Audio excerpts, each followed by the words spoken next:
और चलिए अब सीधा रुख करेंगे उड़ीसा के भुवनेश्वर की ओर, जहां पर मोहन मांझी सीएम के पद की शपथ ले रहे हैं। श्रीमान निर्वाचित मुख्यमंत्री नियुक्ति आदेश पाठ करने निमित्त मु आपणकर अनुमति कामना करुछि।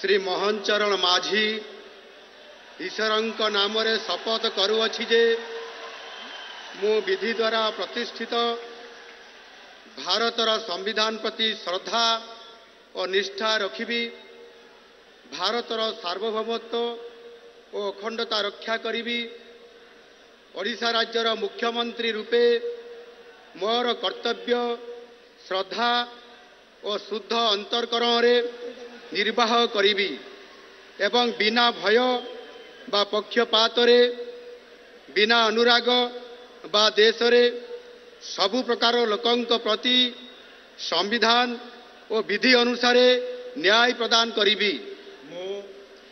मु श्री मोहन चरण माझी ईश्वरंक नाम रे शपथ करुअछि जे जो विषय राज्यर मुख्यमंत्री रूपे मोर विचार को अणाजिबो बा मते ज्ञात हबो ताहाकु एपरी मुख्यमंत्री रूपे मोर कर्तव्यर समुचित निर्वाह निमित्त जेपरी आवश्यक हबो तत् भिन्न प्रत्यक्ष बा परोक्ष भावे कौनसी व्यक्ति बा व्यक्ति मानंकु जणाइबी नहीं बा प्रकट करिबी नहीं।